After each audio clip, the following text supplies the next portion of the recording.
Hello guys, this is your friend and we are back with a new fanfic part 3.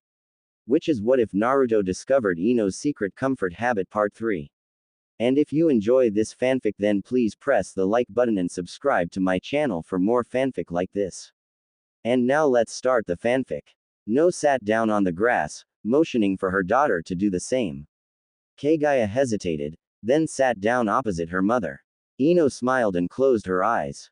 Kagaya did the same and inhaled deeply, allowing the air to travel through her body and carry oxygen to her organs through her blood. She tried to release the tension in her muscles and imagine herself in a place she loved, surrounded by people she loved. This is the first step to being able to control yourself, Ino stated, coming to peace by meditation. Kagaya nodded, but did not open her eyes. Grandfather said something similar when he trained me too. Ino smiled. Of course her father would have said that, she had learned it from him. It was heartwarming, knowing her family wasn't very different in this world from her own. At least her older self also had a warm and open family. The thought was reassuring. Thank you for taking the time to train me, Kagaya whispered. I am your mother, Ino stated, it is no problem at all. It was strange saying that, even after all this time Ino has been stuck in this alternate life of hers. But she had come to accept the fact that she might be here for a while and in order to survive, she must carry on. Besides, she really did love Kagaya and saw her as her own daughter, which she kind of was. The two blondes sat in silence as the sun baked down on them, waiting for the right moment to move forward. Naruto was a busy man. Being the Hokage wasn't fun and games, after all. If he wasn't looking cool and heroic, he was cooped up in an office doing paperwork. Naruto hated paperwork, but he could not escape it, no matter what. Luckily he had clones to help him, even if it did use chakra. Naruto sighed and stretched his arms over his head. He spun around on his chair and looked out the window that gave him a full view of the village he loved and promised to protect. It was a sunny day with only a few clouds. Villagers were moving around, bustling and going on about their daily business. Naruto was happy to see such times of peace. A knock on the door shook Naruto from his reverie. He spun back around. Enter. The door opened, revealing his secretary, a young woman in her late 20s with long golden hair and blue eyes. She was efficient, but a bit clumsy. Nevertheless, she was a great help that Naruto needed. I'm sorry for bothering you, Hokage-sama, she mumbled, but the cage is here to see you. Naruto frowned. Gaara didn't usually discuss business often with Naruto when he was here on his time off to spend with his family. This visit could only mean one thing. Gaara had found something in the archives. Naruto's eyes narrowed. Let him in, Naruto ordered, and bring us tea. The secretary nodded and closed the door behind her. Several minutes later, Gaara stepped into the office. He was dressed in a black shirt and pants, very casual, which was normal when he spent time with his children. Find something? Naruto asked. Gaara sat down and looked into his best friend's eyes. Naruto swallowed and sat forward. He knew that serious look in Gaara's eyes. He did find something. I found an old document, Gaara stated. Kankuro mailed it. It's a report from a scientist's theories on dimensions and space. Naruto frowned. Dimensions and space. Gaara nodded. Yes. Something about the fabric of the universe that overlaps sometimes and therefore two dimensions come together. I thought that it could perhaps assist with the problem. Naruto nodded. Gaara pulled out some folded papers from his pocket and handed it over. Naruto unfolded it and studied it silently. It was a very old paper and the dates on the reports dated back over 70 years. The scientist was most likely no longer amongst the living, so speaking with him was not an option. It sounds familiar, Naruto stated, his brows knitted together. Where did he hear of this before? The fabrics of the universe overlaps, he was certain that someone had told him about it, explained it in detail. But who? Naruto mentally cursed himself. How could he forget in such a dire moment? I will continue the search, Gaara stated, maybe there is more. Naruto nodded. Thank you, please do. Now go home and enjoy your last few days with Hinata. Gaara blushed lightly, then excused himself. Naruto sat back in his chair and sighed. If only he could remember. An opponent will never give you the opportunity to transfer to them, Ino stated as she corrected Kagaya's stance. They were practicing on a mouse that Ino got at the pet store. Ino wasn't usually fond of using animals, but they couldn't practice this kind of technique on a log. Right. Kagaya nodded. Ino smiled and stepped back, proud of Kagaya's strong posture. Your teammates are in charge of distracting the enemy and immobilizing them, so that you can grab them. Kagaya nodded. That's why we are always placed on a team with the Nara and Akamichi clans. They are the best suited to our ability. That's correct, Ino stated, but none of your teammates are from those clans, are they? Kagaya looked down at the ground. Ino frowned at her daughter's sudden look of sadness. Kagaya, Shikamaru's wife can't have children, Kagaya whispered, and Choji didn't even live to have children. I will never be on a team with Nara or Akamichi clan members. Ino's eyes widened. It had never occurred to her that was the outcome. And to think it bothered Kagaya so much, it made Ino's heart clench. But you have adapted, haven't you? That's what every kunoichi must do, adapt to her new environment and social surroundings. Kagaya looked up and smiled weakly. You're right. And I don't really have to adapt, I never had such a team to begin with. I've learned to work well with my teammates, now I must just perfect my own technique. Ino smiled proudly at her daughter. She was so determined. All right, do it. Capture that mouse, but be careful, they have very sensitive minds. One mistake and you might kill it. Kagaya nodded, then focused and executed. 37-year-old Ino. Ino stared at herself in the mirror. She looked so young and elegant in the purple summer dress she had selected to wear for her date with Naruto. She twirled around. It felt great to be a teenager again, because her skin was flawless. Well, mostly, she naturally had some scars from missions, but she hid them perfectly under the fabric of the dress. Even her S looked great. Her mother came in and looked surprised. Are you going out? She asked. Yes, Ino confirmed. How do I look? Beautiful. Her mother smiled. Is it a date? Ino smirked and winked. Her mother laughed, then narrowed her eyes seriously. Are you? It is safe. Ino frowned. What do you mean? Ino's mother glanced to her side nervously. Well, you are my daughter from the future and from another dimension. Is it safe to become attached to the people from his dimension? Ino blinked. I don't know, but I can't lock myself up. I have to continue on like nothing has changed. If I become antisocial just to protect everyone, then people start to notice things, and then real problems could rise up. Like enemies attacking. Ino's mother nodded. I guess you're right. I'm just looking out for you. Have a good night. We'll talk in the morning. Oh, Ino breathed, you wanted to speak with me. Yes, her mother confirmed, but I don't want to spoil your night, so go and have fun. We will talk in the morning. Ino smiled. You are a wonderful mother, just like mine. Her mother laughed. I am your mother, silly. I just happen to be younger. Mrs. Yamanaka left the room. Ino's smile faltered. They might be the same woman deep down, but Ino still missed her real mother. Naruto was waiting outside when Ino came downstairs. She greeted him with a small hug, then pulled her fingers through her long hair while asking him if there was anything specific he wanted to do. Not really, Naruto mumbled. What do you want to do? Ino was surprised. You're not going to beg me to go have ramen. Naruto blushed. Sakura-chan said I shouldn't bring it up. Ino chuckled. So he went to Sakura for advice before this. How cute. Naruto was fiddling with his fingers as he tried not to look Ino in the eye. She smiled, but the smile faltered when Naruto gave her a sideways glance. It knocked her breath away.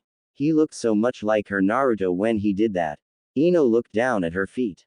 Are you alright? Naruto asked. Yes. Ino quickly replaced her frown with a smile. Let's go to a tea house, then I have a place to show you.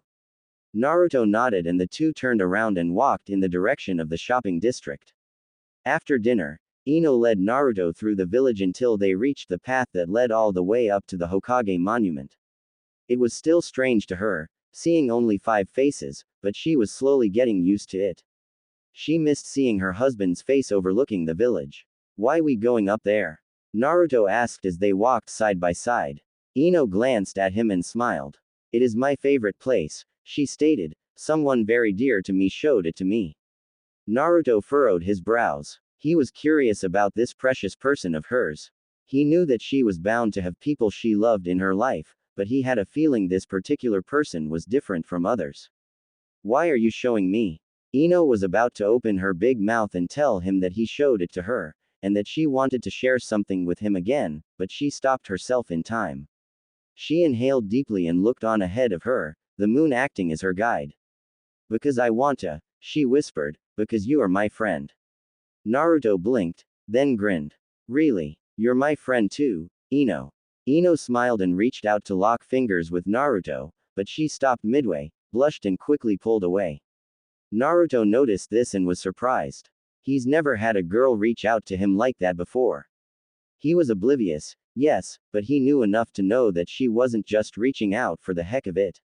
They finally reached the top and the view blew Naruto's breath away.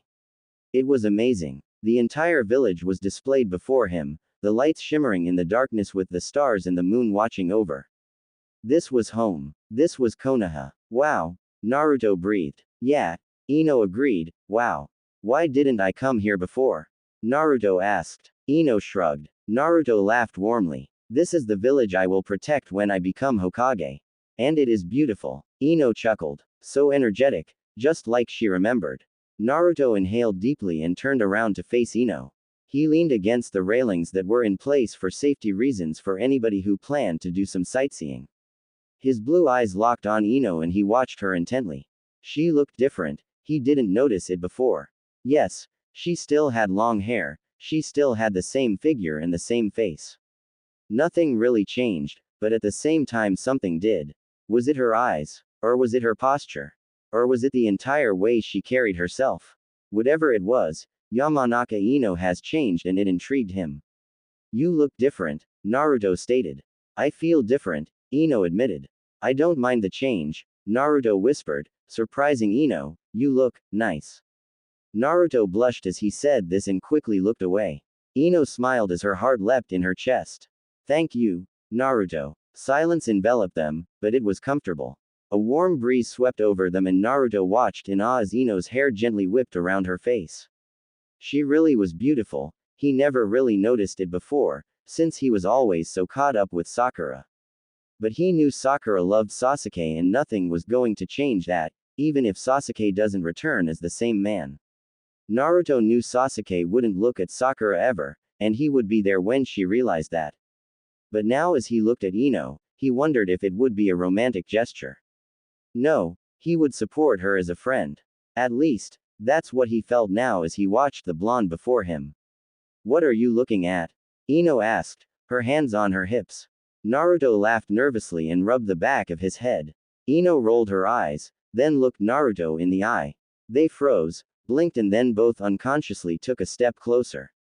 Another breeze swept through and Ino had to pull her hair out of her face this time, but it did not stop her from moving closer to Naruto even further. He also moved forward and when they were both standing so close to each other, their chests were touching, Naruto leaned down and Ino raised her chin and their lips met. It was a short kiss, but when Ino pulled away, she felt giddy. Naruto felt the same. He had just kissed Ino. It was his first kiss with a girl, and it definitely was no accident. A blush crept to his cheeks and he quickly turned around to look at the village again. What was he going to do now? Ino felt a pang of pain when Naruto turned his back to her, but she pushed it aside and joined him. They watched the village in silence, until their hands slowly crept closer together and their fingers entwined. They were content. 16-year-old Ino, Kagaya sat down on a rock and sighed. She was tired and worn from a full day of training, but she was improving. Ino smiled and sat down next to her daughter. We'll stop for something to eat on the way home, Ino said. Kagaya's eyes lit up. Good. I'm starving. Ino laughed and patted her daughter's shoulder. The two blondes sat in silence, catching their breaths and calming down. They had a full-on training session, but the end results were going to be spectacular. Ino was very proud of her daughter. You haven't been on missions lately, Kagaya stated. Ino bit her lip. I haven't been feeling well. Are you pregnant? Kagaya asked, a sudden excitement to her voice. Ino laughed. No, I'm not, sorry. Kagaya's face fell. Oh, that would have been cool. I want a little sister. Ino smiled. How she wished she could grant that wish, but she really was not in a position to do such a thing. Besides, With Naruto, not something she wanted to picture at this very moment, especially considering the fact she was technically a virgin. Her body might not be, but her soul sure was. The thought made Ino shudder. Thanks for training me, Kagaya thanked her mother. I've always enjoyed training with you. You're the best. I wouldn't say that, Ino laughed. Your grandfather is much more dependable when it comes to the mind transfer technique. Kagaya pulled an annoyed face. That's not true, and we both know it. You surpassed grandfather a long time ago. Dad even said you were developing a new powerful technique that could go beyond normal mind transfer. Ino smiled at her daughter's compliments. She wasn't so sure she was that much stronger than her father, and she certainly did not remember any new techniques she was developing. A new technique that would take mind transfer even further. Ino's eyes widened. Mind transfer, body swapping, isn't that what practically happened to her and her alternative self? Wasn't her mind now in the body of another version of herself? Could it be that she and her alternative self swapped bodies with a mind transfer technique? And if they did, how did it get into another dimension? Was that even possible? It was time she hit the books. Ino shot up, surprised that the sun was already sitting high in the sky and that the spot beside her was empty. She glanced at the clock on her bedside. It was already noon. She has slept an awful long time. Ino sighed and got out of bed, then made her way to the bathroom. She pulled off her pajamas and jumped into the shower, allowing the droplets to fall down on her skin. She rubbed shampoo into her short blonde hair, then scrubbed her body. After she showered, she pulled on a purple summer dress and brushed her hair. As she moved the brush through her short locks, she noticed a small black pattern on her underarm. She frowned and stepped closer to the mirror and investigated the black mark. It looked like a swirl, very much like the red one Konoha shinobi wore on their vests. It was tiny, which explained why she hadn't seen it before, but what was it? Surely it wasn't a tattoo. Ino knew that she would never get a tattoo, and if she ever did, she would not get it under her arm. Ino decided she would ask Naruto as soon as he came home. Ino made herself some toast and headed for Naruto's study, where she knew a bookcase stood with books that probably belonged to her older self. She was hoping that she would find something on the mind transfer technique, or anything about her family history that could give her answers about her new theory. Was it really possible that the technique that caused Ino to appear in her alternate self was a mind transfer technique? And if it was, where was her other self? But of all things she wanted answers to, she wanted to know why she no longer had the urge to stick her finger down her throat. It was almost like her bulimia disappeared into thin air. And she knew that was impossible. Bulimia wasn't cured overnight. It was, after all in the mind. Ino pulled out several books and moved to Naruto's desk. She sat down and opened the first one, a thick book with yellowing pages from age. It was filled with diagrams, some she recognized from her training, others she had never seen before. Her older self had scribbled notes all over the pages. Ino had to admit she was impressed. Her other self was very intelligent. Ino studied the book for hours. She was so drawn into the notes her other self had written down that she hadn't even heard the front door open and close. What are you doing? A voice made her jump. Ino looked up, but calmed down when she realized it was Naruto. He was dressed in his standard Junin attire, his robe long taken off and placed on the coat rack. I'm investigating something, Ino admitted. Naruto raised an eyebrow and approached her. He leaned over her to have a look at the book, and Ino couldn't help but feel intimidated by him leaning over her. She berated herself. She slept next to him, surely she should be able to handle standing this close to him. Ah, the alternate dimension theory. Naruto grinned. You were quite curious about that. Locked yourself up in here all the time. I did, Ino asked, knowing Naruto was speaking of her other self. He nodded and moved away from her. Minato will be staying the night with Masashi, Naruto pointed out. Karen will bring him home tomorrow, then you will go shopping. I will, Ino asked, surprised. Karen says you need to get out and explore. Naruto shrugged. Hinata's going too. Great. Ino smiled, suddenly excited. You want a fact for the day? Naruto asked, wiggling his eyebrows.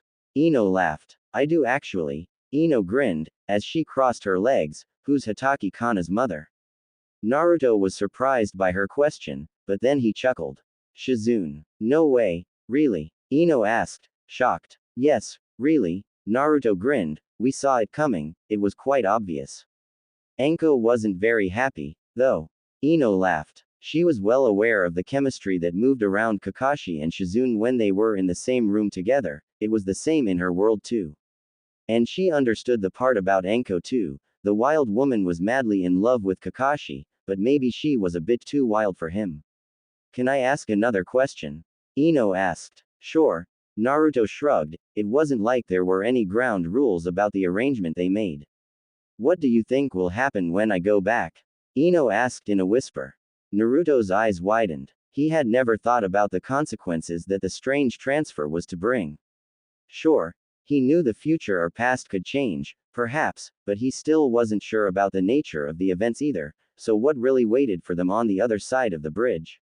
I don't know, Naruto replied, I really don't know. I have another problem, Ino whispered again, this time much softer than before. What is it? Naruto asked. Notice the worry on his wife's face. How he wished he could step up and pull her close to him. How do I put this? I'm bulimic, Ino confessed, ashamed. Oh, Naruto's voice was crestfallen, do you want me to contact a doctor? No, Ino replied, too quickly to her liking, I'm supposed to be bulimic. Ever since the transfer I have not felt the compulsion to overeat or vomit on purpose. In fact, the thought of sticking my finger down my throat is almost disgusting. Naruto sighed in relief. So, what's the problem then? Bulimia doesn't heal overnight, Ino shrieked. Naruto stepped back, surprised at her outburst. He sighed and stepped closer to her, reached out and pulled her against him. He knew he was possibly overstepping a boundary, but he could feel she needed comfort. I'm sure nothing is wrong, Naruto whispered soothingly into her ear. What if the transfer did something to me? What if I'm a completely different person now? What if your real wife is suffering now? What if she's dead? Naruto's grip tightened, causing Ino to swallow her words. Naruto closed his eyes and inhaled his wife's sweet scent. He knew the woman in his arms was only his wife in body, not in spirit, but they felt so similar, so alike, it was frightening. He cared about her, and he did not like the fact that she was so afraid. I'm sure everything is fine, Naruto soothed her. I'm sure that your other self is out there somewhere, safe and working on a way to find her way back too. I'm sorry, Ino sobbed. Naruto pulled away just enough to see Ino's face. A lonesome tear ran down her cheek and he wiped it away. Don't cry, Naruto grinned, big girls don't cry. I'm just very emotional right now. I know. With 37-year-old Ino tossed and turned in the early hours of the morning, but the pain in her head would not subside. She sighed and stood up, a sudden wave of nausea hitting her. Surprised, Ino moved to the bathroom, in hopes that she didn't actually have to lean over the toilet bowl and puke her guts out. Luck wasn't on her side. Ino groaned and washed her mouth, then she stumbled downstairs. It was barely 6 o'clock, so everyone was still asleep. She poured herself a glass of water and sipped on it slowly. She sat down in the living room and pulled a blanket over her, the early morning freshness being a bit too chilly for her liking. When she finished her water, she lay down again and closed her eyes. Sleep did not come back. After an hour, Ino stood up again and went to the toilet. After she flushed the toilet, she stripped and climbed into the shower. As she rubbed soap on her arms, she realized her eyes were surprisingly sensitive when she brushed against them. Confused, Ino looked down. They were swollen. She blinked, then it hit her. But it couldn't be, could it? Alarmed, Ino jumped out of the shower and rushed to her room where she hurriedly got dressed. After she made sure she looked presentable, she dashed out of the house, apple in hand, and ran towards where she assumed the Nara family lived. When she knocked on the door, she prayed it was the right house. When the door opened, she knew she was at the right place. No one could look so disheveled in the morning. Shikamaru was not a morning person. Shikamaru yawned. Ino, what are you doing here? I'm going to ask you a very strange question, Ino said quickly, causing her friend to frown. Do you know if I am a virgin? Shikamaru would have choked had he been drinking at that very moment. He stared at his teammate, suddenly very alarmed. He was convinced it was a joke, but her expression was so serious. As far as I know you are, Shikamaru muttered. Are you positive? Ino asked. Yes, Shikamaru stated, you have been with a few boys, but none of them were serious enough for. Okay. Ino sighed, who was my last conquest again? Shikamaru was giving her an odd look. Ino knew she was probably giving a lot away, but she had to discover the truth and soon. If she was pregnant, she had to be sure which Ino the mother was, and then figure out how on earth pregnancy was drawn into this complicated situation. Was it even possible for her to carry her pregnancy with her from another body? Clearly there might be a lot more dangers to 5 dimensions to heaven than she bargained for. Ino, Shikamaru sighed, I doubt you are pregnant. Ino's eyes widened. She should have known he would deduce that was why she was questioning him, he was far too smart for his own good. I don't know, Shikamaru, Ino trailed off. What was she supposed to say? How about I take you to the hospital? Shikamaru offered. Ino nodded slowly. Yes, that was a good idea. Shikamaru sighed, so much for sleeping in. Wait in the living room while I get dressed. Sakura returned with a series of documents tucked under arm, he face drawn into a frown. Ino knew that look. Sakura was confused. Sakura put the papers down on the desk and sat down opposite Ino. Well, Sakura started, but trailed off, as if trying to gather her thoughts. Your assumption was correct, you are pregnant. Ino sat in silence. Oh hell. Now what was going to happen? Sakura seemed just as shocked and lost. I guess congratulations are in order. Ino smiled weakly. Sakura took the documents and flipped through them until she found a green-colored one. She scanned over it, then looked up into Ino's eyes. Something is bothering me, Ino, Sakura admitted. What is it? Ino asked. I had a look at your chakra system, Sakura explained, and it is disrupted. Almost like you are under a genjutsu. I've sensed this oddity around you for a while now. Ino bit her lip. Her chakra was disrupted. What did that mean? Is that a problem? Yes. Sakura nodded. It means that it could be harmful to the baby. Your chakra flow is not normal and therefore almost none is traveling to your uterus. I'm worried that the lack of chakra to assist with the development of the fetus could cause problems. Ino paled. This was not good. What do you suggest we do? Sakura sighed. I don't know. I've never encountered something like this before. I'll talk to the Hokage, but she might have to do research. But we will find a solution, I promise. Ino nodded. Meanwhile, Sakura changed the subject. I would like for you to take this information package and read it. It tells you everything about the 40 or so weeks of pregnancy and labor. Sakura handed a booklet over, which Ino took, knowing she didn't actually need it. She's had 2 children before and she was a trained medic. Nevertheless, she knew Sakura was giving it to her for ease of mind. I'll need to take vitamins too, Ino stated.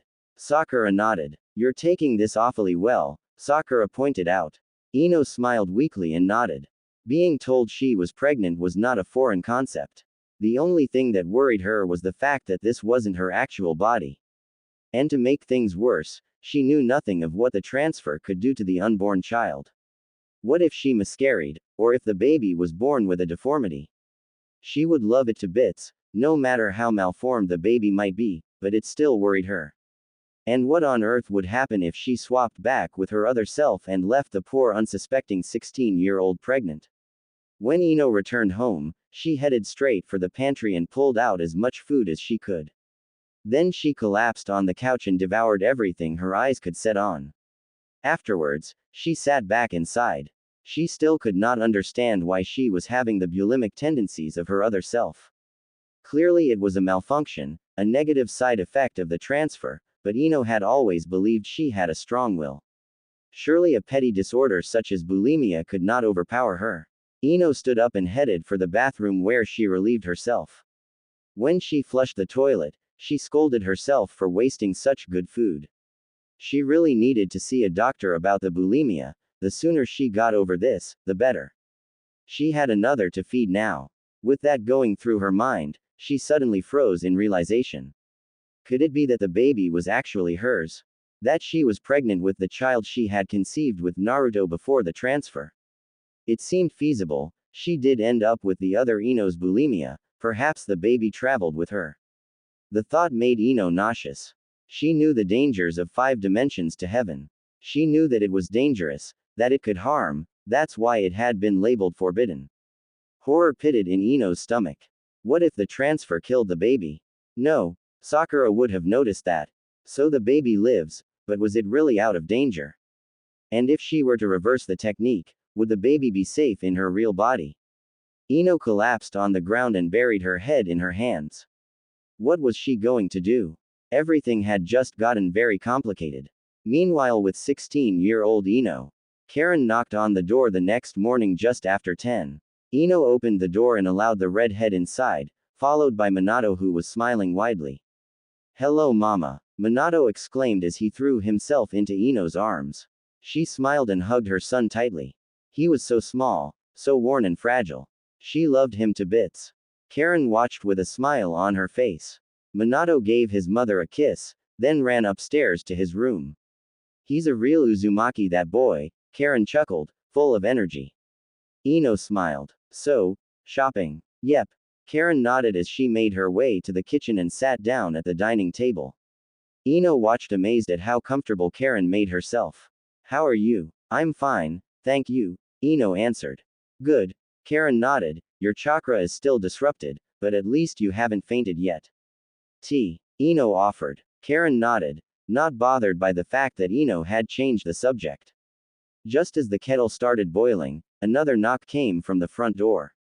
Ino knew it was Hinata, so she opened the door without hesitation and invited her best friend inside. The two moved to the kitchen. Hinata sat down, while Ino prepared the tea. "How is your life, Hinata?" Karen asked, no embarrassment present in her tone.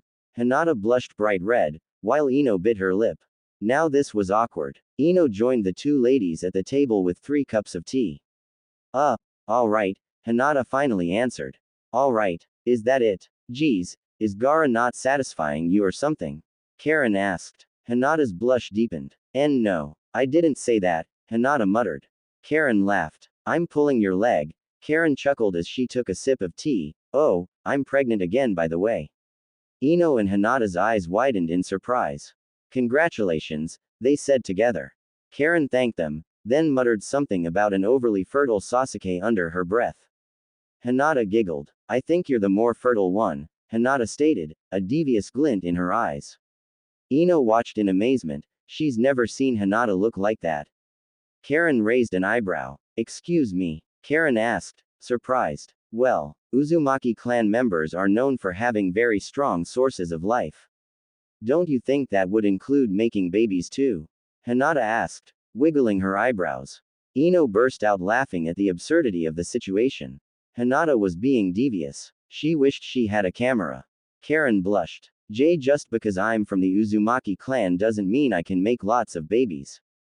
Where did you get that absurd idea from? Ino stopped laughing and stared at Karen, surprised. "You're an Uzumaki?" Ino asked, flabbergasted. Karen corrected, "but yes, I am from the Uzumaki clan." Ino could not believe it. Right here before her sat a possible relative of Naruto. Well, they were probably only distantly related, but they were related nonetheless.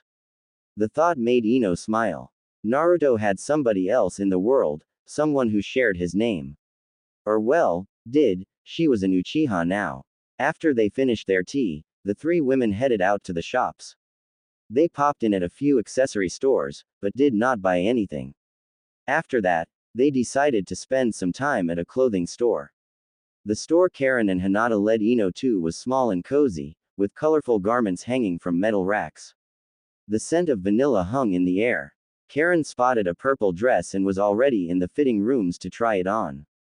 Hinata was browsing through a small collection of maternity wear, while Ino looked through the sundresses. She finally found a baby blue one with white flower prints. She ran her fingers over the soft fabric, mesmerized by the dress's simplicity. How could something so simple be so beautiful? A sudden force snapped through her. Ino stumbled backwards, her stomach churning. She dropped the dress, the hanger clanging on the wooden floor, which alarmed Hinata. Ino grabbed the first rack she could find and leaned forward. She felt like she was going to vomit and her palms were sweaty. Another strong force shot through her, this time painful. The pain settled in her back. Ino closed her eyes and tried to take a deep breath, but it felt like her throat was tight. And then she saw it. A flash. It was quick, so quick she barely saw it, but it was there. An image. She saw it. She saw herself, well, her older self, holding a small bundle in pink in her arms. Ino at first thought it was a dream, but when another image, clearer this time, flashed through her mind, she knew it was real. She saw the baby's eyes. It was Kagaya. Hinata placed her hand on Ino's shoulder. Are you alright, Ino? Yes, Ino breathed, tears flowing down her cheeks. I just saw something. A memory. You did? Hinata asked, alarmed. What did you see? Ino turned around, the tears still flowing, to look into her best friend's eyes. I saw my daughter's first time in my arms. Karen and Hinata decided to take Ino home. It wasn't as if anything drastic happened. All the young blonde saw was a memory, but Karen was worried it might cause her chakra to fluctuate. Hinata returned to Hyuga Manor, but Karen stayed by Ino's side. Her chakra remained disrupted, but nothing else happened. Ino seemed to be fine. More than fine, actually. The blonde was a bundle of smiling goo. She dropped her teacup, twice. Karen could do nothing but laugh, but deep down the redhead wondered if this was okay. If any of this was okay. Ino took another sip of her tea with a smile. She remembered her daughter's birth. It was so warm, the memory, it was like a butterfly fluttering in her stomach, in a good way.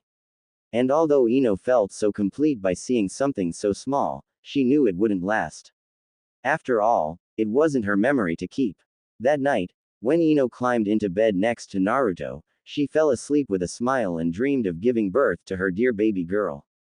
There was no pain, no agony, just happiness. Contentment. The feeling of being filled with blissful emotion. For the first time, Ino felt complete in her new world. Naruto woke up alone the next morning. With a stifled yawn, he kicked his legs over the edge of the bed and stretched. Still half asleep, Naruto slouched his way to the study, where he found Ino's nose buried in old photo albums. What are you doing? Naruto asked, surprised she even found the things. 37-year-old Ino locked all the albums away in a cupboard, so that they wouldn't get damaged. Ino looked up, her warm smile from the previous day still on her lips. The smile reached her eyes. Naruto could not help but see his real wife in that smile. How he missed her. Looking at our wedding photos, Ino stated, and at the baby photos. Minato was so chubby. He's still chubby. Naruto shrugged. Ino giggled and turned her attention back to the photo album. Naruto's stomach growled, causing Ino to give him an odd look. He blushed and turned to leave the room, might as well make breakfast. Naruto. Ino called out to him. Naruto stopped and looked at his wife over his shoulder. Yeah, he asked. Ino was giving him a very strange look and it was worrying him. Was something wrong? If we don't find a solution, Ino started, causing Naruto to frown, but he kept quiet to let her continue. If we don't find a way to swap me back, is it alright if I stay? Can I be Uzumaki Ino? Can I be Kagaya and Minato's mother? Naruto did not know what to say.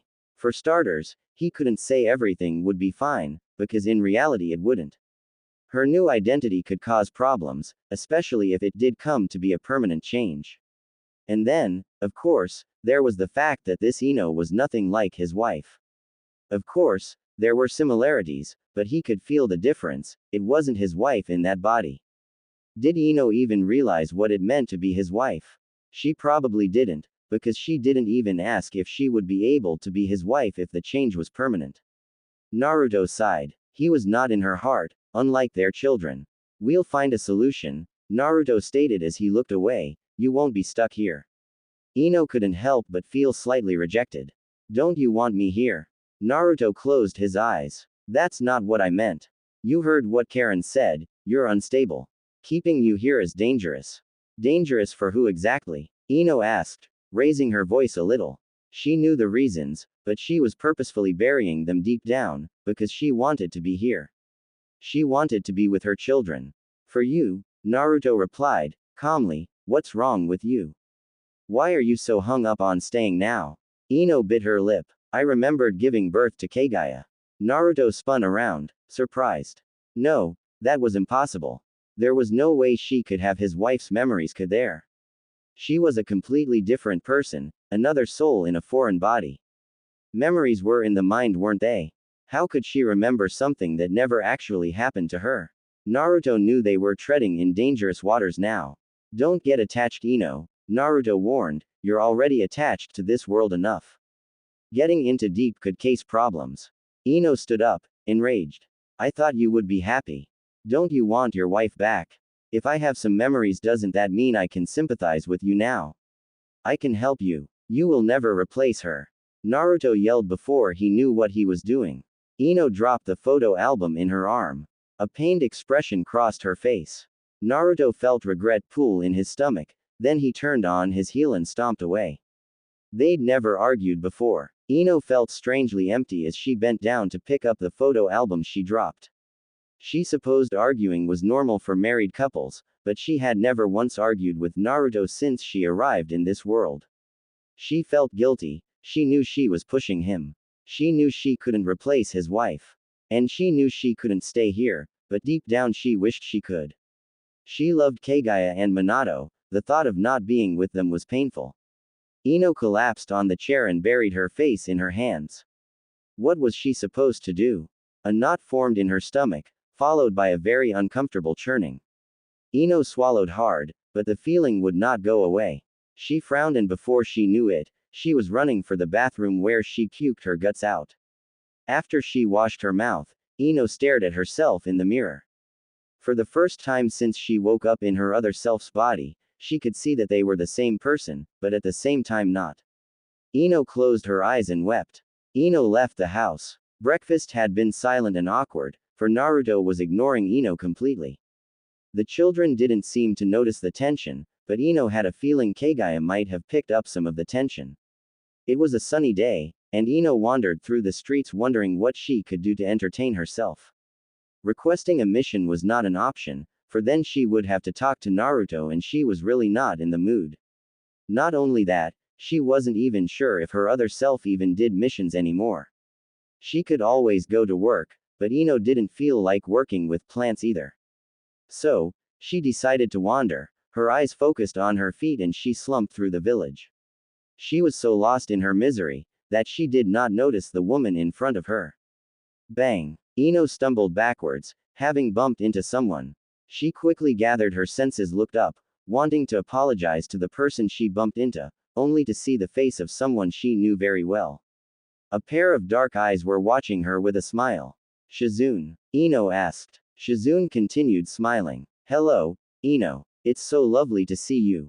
Ino returned the smile. Over the years Ino had grown close to Shizune, so seeing her, even in a different time or world was comforting. Ino also couldn't help herself thinking about what she knew about this older Shizune. She was married to Kakashi, and she had a daughter with him named Kana. Strange how things turned out. I'm sorry I bumped into you, Ino apologized with a blush on her cheeks. Shizune shook it off. That's quite alright, Shizune said gently, everyone has bad days. Are you alright? Yes, Ino lied, thank you. Where were you headed? I just had breakfast with Kakashi, Shizune stated, he's off on a mission. I'm going to see Lady Tsunade now. Ino froze. Tsunade? She hadn't even thought of the previous Hokage at all since she arrived here. So she was still alive. Why don't you join me? Shizune offered. Ino agreed, a part of her wanted to see Tsunade again too. Tsunade was in hospital. At first Ino thought the reason they were headed to the hospital was because Tsunade was on duty, but it turns out the former Hokage and medic was a patient now. When they reached her room, Tsunade was reading a book about anatomy. Did you bring food? Was the first words that escaped her mouth. Shizune laughed and pulled out a packed lunch from her bag and handed it to the elderly woman, who Ino only now noticed did indeed look older than what she remembered. Tsunade immediately dug into the food like a starved man. Shizune watched with a smile, while Ino just felt confused.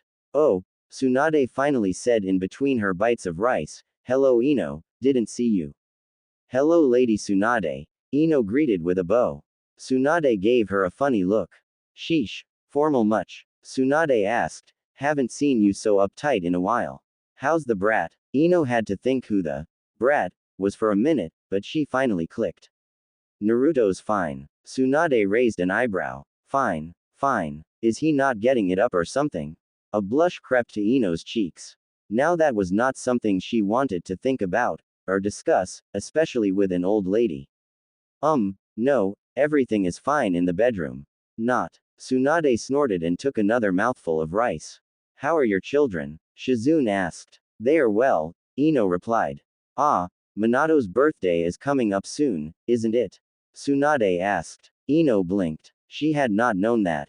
Just how far was her son's birthday?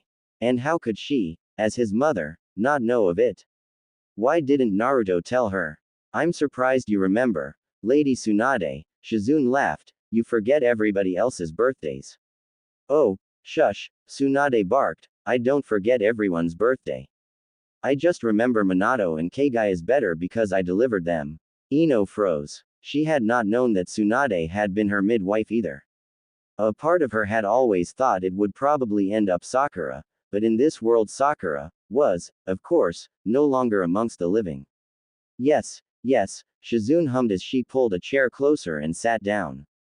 How are you feeling? Excellent, Tsunade admitted, I feel like I can attack a horde of bulls. No, scratch that, I can attack a horde of Narutos.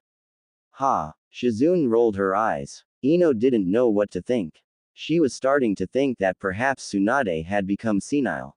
So, Tsunade started, a strange look crossing her face, how's Kakashi? Shizune blushed, then swatted Tsunade's arm. None of your damn business. Spoil sport, Tsunade huffed, you used to love gossiping about him. When did you become so conservative? When you admitted my husband is attractive and wanted to pictures. Shizune shrieked. Tsunade shrugged, while Ino's mind raced. Yep, Tsunade was senile. Tsunade noticed Ino's confused expression and laughed. It was a joke. She knows that, Lady Tsunade, Shizune snorted, she was there, remember? No she wasn't, Tsunade stated blandly. Ino froze. Could it be? Yes, she was. Shizune retorted. Tsunade's eyes narrowed and she motioned for Shizune to hush. Shizune frowned. Our Ino was there, Tsunade admitted, but not this one. Shizune was frowning now. What the hell are you on about? How did you know? Ino asked, ignoring Shizune. Tsunade smiled. Your chakra is disrupted. I've seen it before. Ino's eyes widened. You've seen this kind of thing before? Oh yes, Tsunade nodded. What is going on here? Shizune asked, glancing between the two blondes. Where did you see it? Ino asked, a sudden hope blooming. Could this be the answer? Would she finally be able to go home? Would this be the blessing she needed to apologize to Naruto for the argument they had that morning? I'm a medic, Ino, Tsunade stated. I take care of mishaps when they happen when someone is developing new techniques. Your other self was one of them. Ino did not understand. What was Tsunade trying to prove by mentioning the fact that her other self had attempted to create a new technique? What did have to do with anything? Tsunade chuckled again, clearly amused by Ino's confusion. Your other self came to me, with her entire chakra system disrupted, Tsunade pointed out, and memories and knowledge from another being was bleeding into hers. Do you understand now? I had to reverse those effects, for it was killing her. A deathly silence fell over them. The silence was broken when there was a knock on the door. It was Naruto. It came to him when he was working on paperwork for the upcoming summit in the Land of Iron. Uzumaki Naruto dropped his pen in shock, then he quickly opened his drawers and shuffled through them until he found the small battered notebook that belonged to his wife. He stared at the cover for several seconds, then he pulled out the research Gaara had brought regarding dimensions. Could it be? Naruto quickly flipped through the notebook, skimming over the notes in a rush. Finally he found what he was looking for written in bold letters, followed by detailed explanations. He did not fail to see the large red print his wife had scribbled in much later, forbidden. Naruto could no longer just sit to the side. Why hadn't he thought of this before? The answer was staring him straight in the face. Naruto dropped what he was doing, tucked the notebook under his arm and scurried from his office. He had to talk to Tsunade. When Naruto approached Tsunade's room, he heard voices. At first he assumed that Shizune had come to visit once again, but there was a third voice, one he knew very well. Ino was here. Curious, Naruto pressed his ear against the door and listened for several minutes. They were talking about Tsunade's obsession with teasing Shizune regarding Kakashi. Naruto had to stifle a laugh. The old woman never left poor Shizune alone. However, the conversation took an interesting turn when Tsunade claimed that Ino was a different Ino. Naruto's eyes widened. So he was right. Not wanting to wait anymore, Naruto knocked on the door. He didn't even bother to wait for Tsunade's approval for him to enter. He opened the door and stepped inside, the notebook tucked under his arm. A deathly silence fell over the room. Tsunade was the one to break the silence. I thought it was you eavesdropping on us. Naruto blushed. I didn't mean to eavesdrop. Tsunade waved him off. How are you, brat? Fine, Naruto replied. What about you, Granny? Tsunade smiled. I feel great for a change. I can take on a horde of your shadow clones, I reckon. Wanna try? Naruto rolled his eyes. No, you're retired, remember. The doctor will kill me if I expose you to fighting. Tsunade huffed. Shizune and Ino laughed softly. So, what do you want, brat? Tsunade asked. Naruto lifted the notebook so that Tsunade could see. She blinked, then her eyes widened when she recognized it. So you realized it too? Tsunade asked. Naruto nodded. Tsunade chuckled. I'm surprised you remember. Naruto's expression darkened. Confused, Ino glanced at Shizune, but the older woman simply shrugged. She did not understand what was going on either. I did not want to forget, Naruto whispered. Tsunade smiled weakly at him. Ino felt her chest tighten. It was the first time in a while that she had seen such a painful expression on Naruto's face. He looked so emotional. His eyes were deep pits, endless, causing her to swim in them. Just what had happened that could cause such pain within him? Tsunade sighed and motioned for Shizune to fix up her pillows for her. While Shizune puffed up the pillows and aligned them behind Tsunade's back, the former Hokage pulled out a manila folder from the drawer beside her bed. She leaned back into her stack of pillows and opened the folder, flipping through the various papers. I've secretly been researching the phenomenon without your consent, Tsunade explained, but I am yet to find a way to reverse the effects. Ino interrupted this time. What are you talking about? Shizune and I are completely confused. Tsunade looked into Ino's determined eyes, then she glanced at Naruto. Naruto bit his lip, then turned to his wife. Ino, I'm so sorry. For what? Ino asked. I know how you ended up in my wife's body now, Naruto stated, causing Ino's eyes to widen in shock. I knew all along, but I had it buried deep within my mind. I didn't want to remember. You know what caused this? Is it what Lady Tsunade was trying to explain to me? Ino asked, hopeful, do you know how to reverse it? Naruto did not say anything for several minutes. Shizune was nervously glancing between the three blondes. She had a nagging feeling that she wasn't supposed to be hearing any of this. What did Naruto mean by Ino being in his wife's body? Were they not the same person? Naruto, Tsunade broke the silence, tell her the truth. Naruto sighed. It's called 5 dimensions to heaven. It's a forbidden technique that allows the mind to pee through various dimensions to take control of another body. It was never completed because of the negative side effects, and thus the reverse is not known. Ino was speechless. A forbidden technique, and one that could pee through dimensions. Was that even possible? Who could possibly have developed such a thing?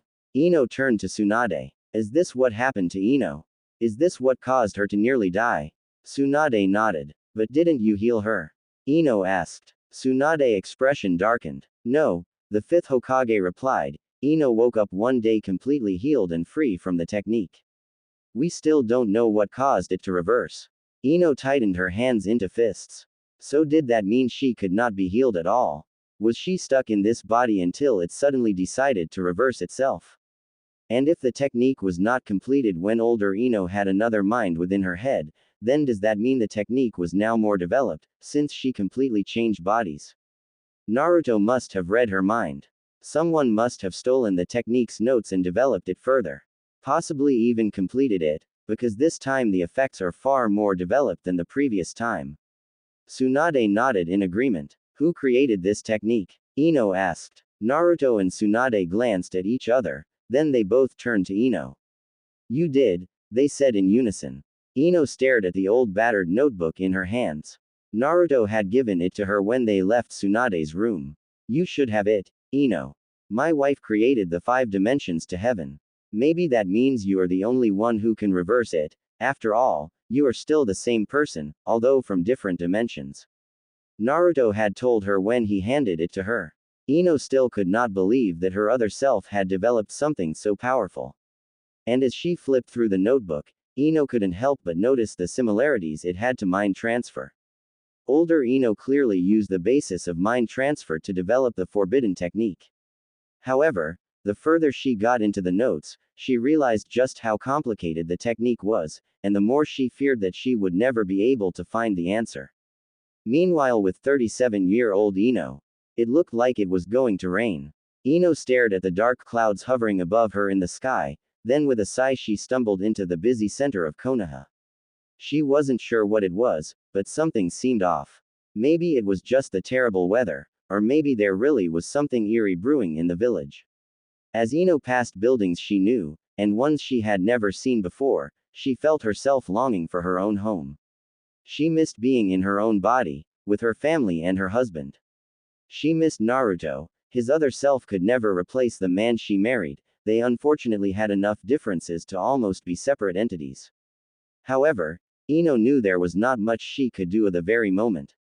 After all, she had absolutely no notes regarding the 5 dimensions to heaven, so she could not immediately jump into deciphering the reverse.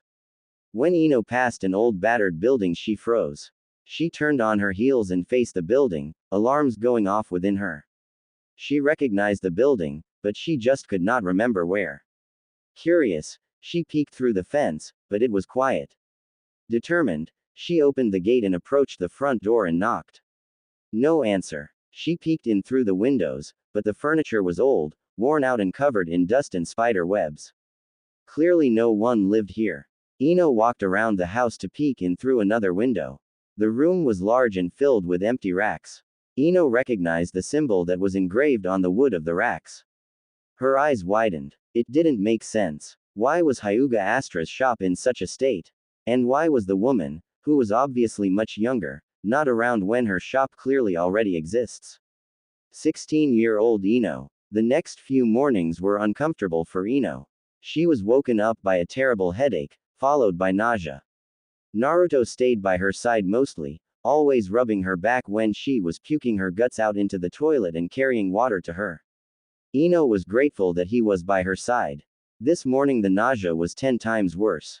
After emptying her gut for the 3rd time, Ino collapsed against the bathtub, her skin pale. Naruto watched her worried. I'm sorry, Ino croaked, I don't know what's going on. I just suddenly got sick. Naruto smiled weakly. Don't apologize. I'm just worried about your health. You can't keep a thing down. Silence fell over them. Ino got up slowly and washed her face. She felt terrible, and she was really worried about her own health. She knew that her body was lacking the nutrition it needed, but no matter what she ate, nothing would stay in. At first she thought it was a bug, but now, her eyes widened. No, surely she would have noticed pregnancy earlier, right? Ino turned to Naruto, her eyes wide. Maybe I'm pregnant. Naruto frowned. I suppose that's possible, but wouldn't you have noticed earlier? You told Sasuke quite a while ago that you were not expecting. Maybe I didn't realize, Ino admitted. Even the best medic could miss some things. I'll call Karen, Naruto stated, she can check for any sign of the baby's chakra. Then, we get you to a medic. Tsunade, Ino blurted out. She's retired, Ino, Naruto started, but Ino interrupted by shaking her head. And this pregnancy is a special case, Ino admitted. This baby isn't mine, Naruto. I've never had before. Naruto blinked. He had not known that, but a part of him had suspected that might be the case. And although he knew it wasn't supposed to be an overjoyous time because of the dangers this pregnancy could pose, Naruto felt extremely giddy. He was going to be a father again. No, Karen said blandly, I do not sense another chakra, but there are traces of a foreign chakra. I've never noticed it before, I obviously was not diving deep enough. Naruto, Ino, Sasuke and Karen were gathered around the Uchiha dining table.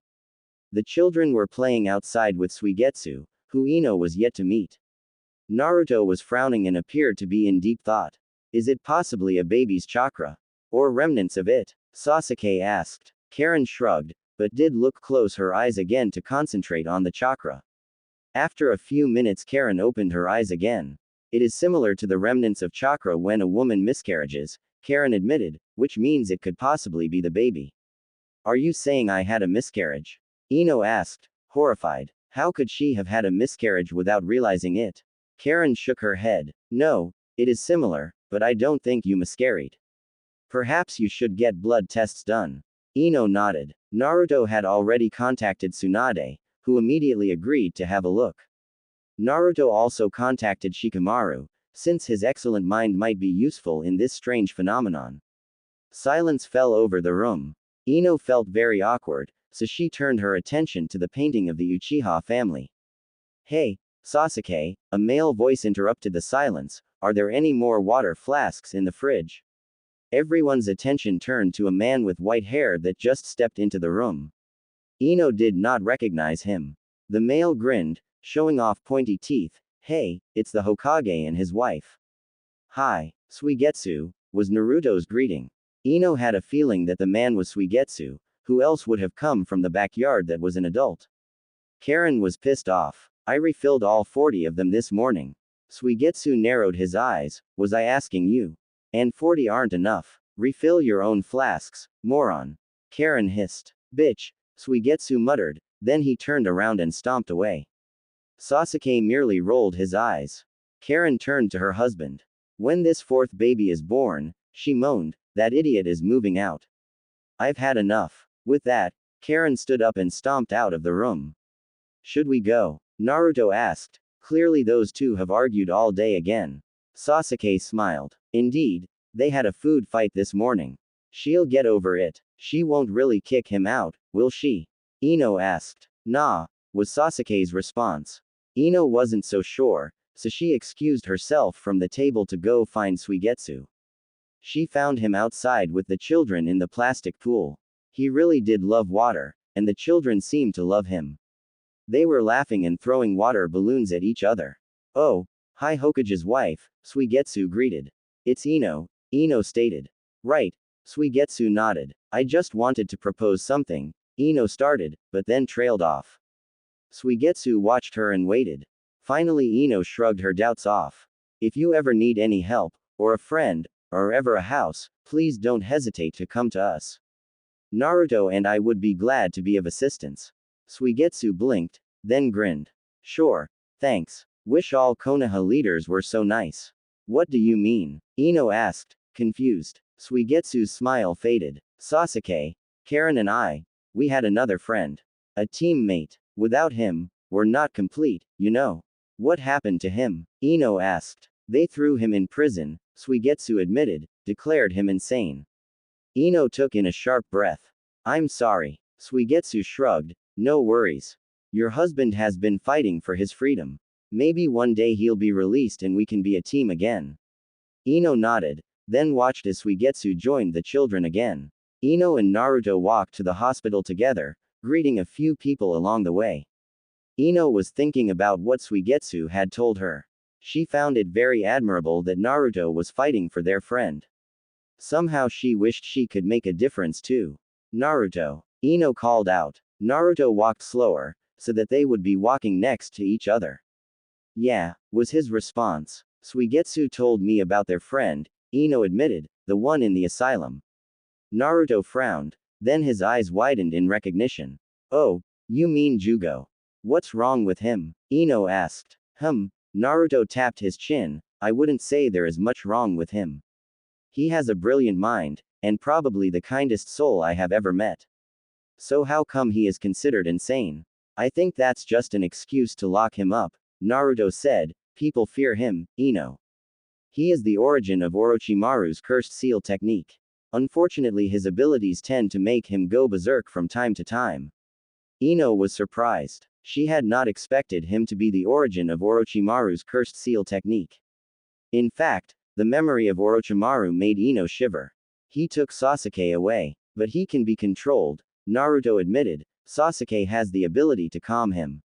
Jugo loves Sasuke, they are like brothers. However, not many trust Sasuke either. So you're fighting for both of them? Ino asked. Naruto nodded. Ino smiled. I want to help. Really? Naruto asked, surprised. Ino nodded. She really did. She wanted to give Suigetsu something, and she wanted to allow Jugo and Sasuke to reunite. They deserved it. Naruto smiled at Ino warmly. That's great. Ino returned the smile. So, when do I get to meet him? I'll take you there as soon as I can get the permission, Naruto replied. Unfortunately, we cannot just show up, he is a special case. Ino nodded. Tsunade did the basic checkup, then she let a nurse take Ino's blood for testing. Ino sat by Tsunade's bedside, patiently waiting for the results, since the nurse claimed they would immediately go through the procedure. Shikamaru sat on Tsunade's other side. Finally, the nurse returned with the results. Tsunade took the documents off her, and dismissed her. The nurse left. Tsunade flipped through the papers, her expression darkening, then she placed the documents on her lap and turned to Ino with a serious look. You are pregnant, Tsunade said. Ino inhaled deeply, then tried to swallow the lump that suddenly formed in her throat.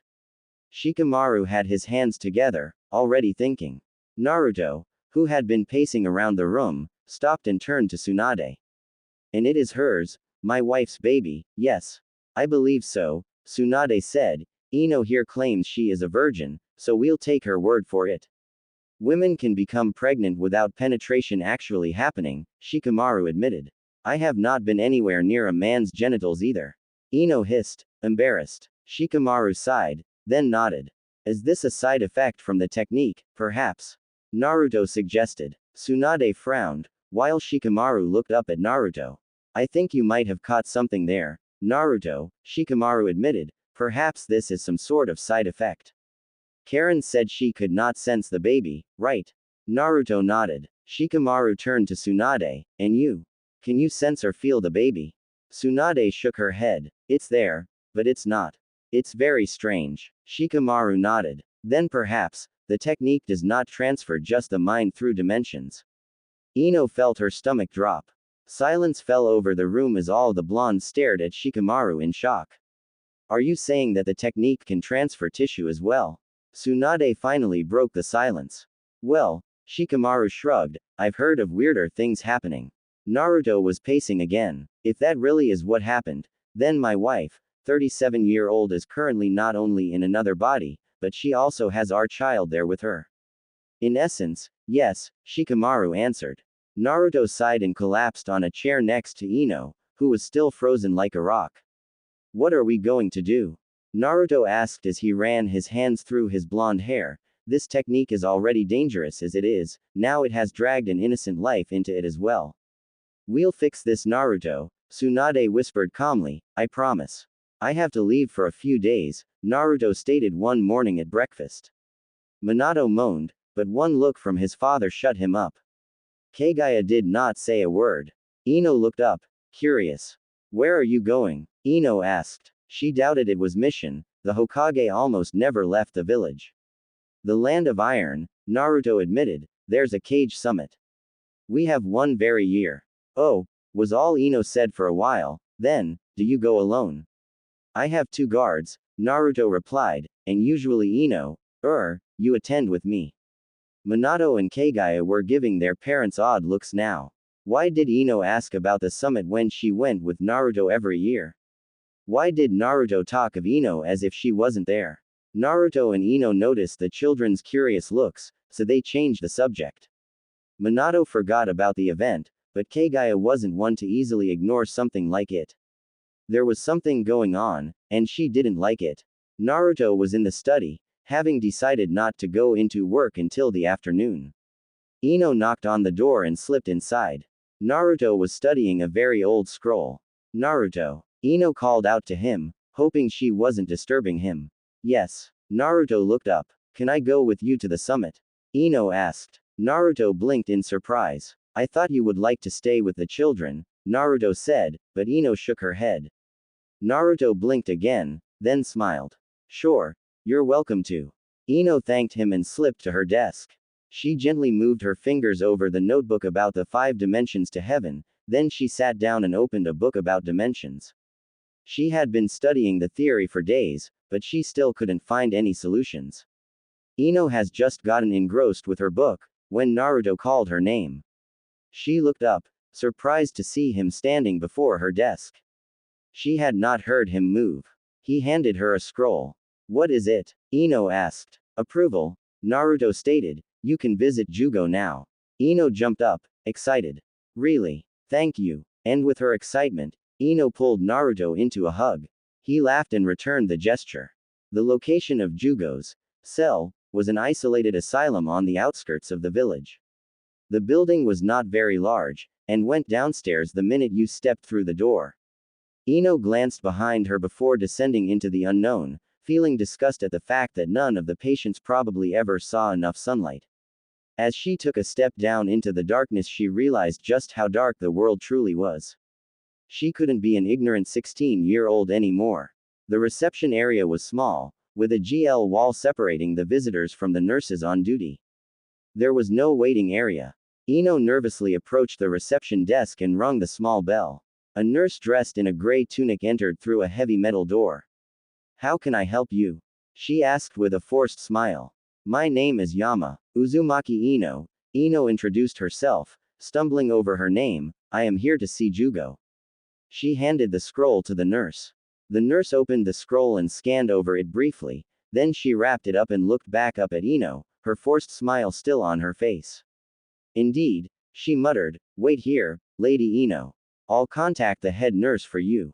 The nurse disappeared behind the metal door. A few minutes passed, and the door opened again. This time a different nurse stepped in, also dressed in a gray tunic, but with a large red cross stitched to her bust.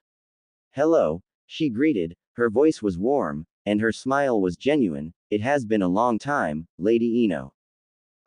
Ino trailed off. Yeah.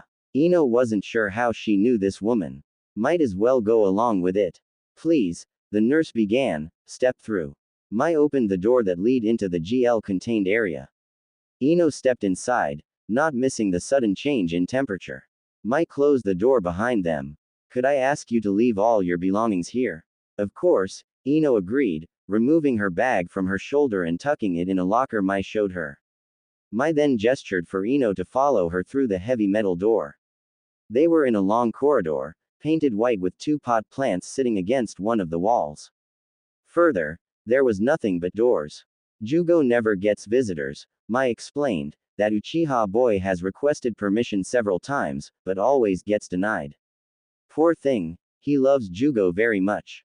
Is Jugo really dangerous? Ino asked. Heavens no, Mai exclaimed, he is misunderstood, that is all. I suppose he is dangerous when he loses control, but what people fail to realize is that he can be controlled. Blinded by fear, Ino stated. Mai nodded. Lord Hokage has been trying to free Jugo, Mai stated solemnly, but the council has not approved any of his suggestions yet. He might be the highest ranking officer, but the Hokage cannot really do anything alone.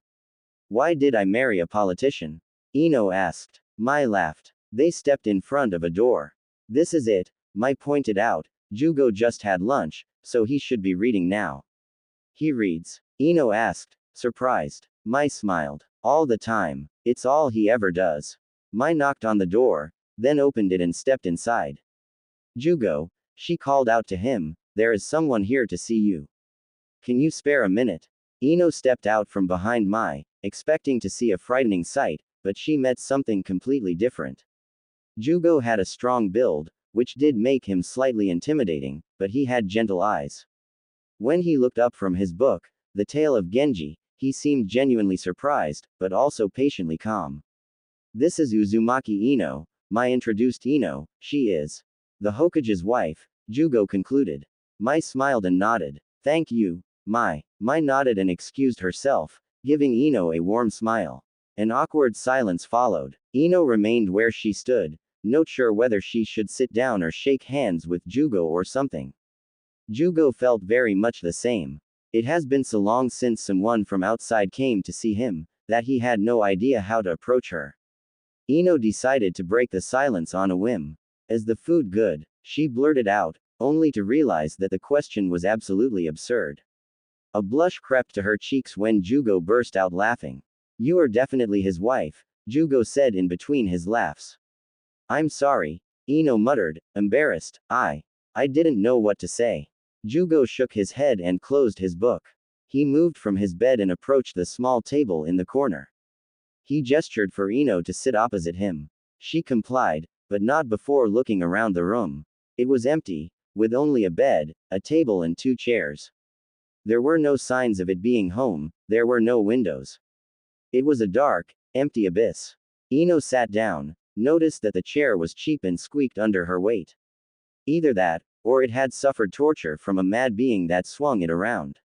Ino glanced at Jugo. Could this calm, beautiful man truly be a monster, like everyone claimed he was?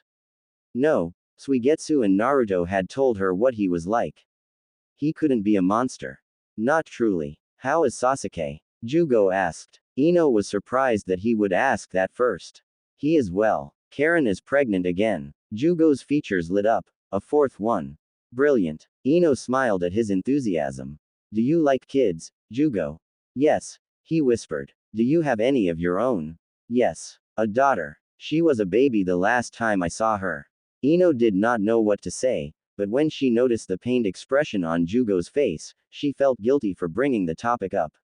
It's all right, Jugo suddenly stated. I don't mind you asking. Ino smiled. Had he read her mind?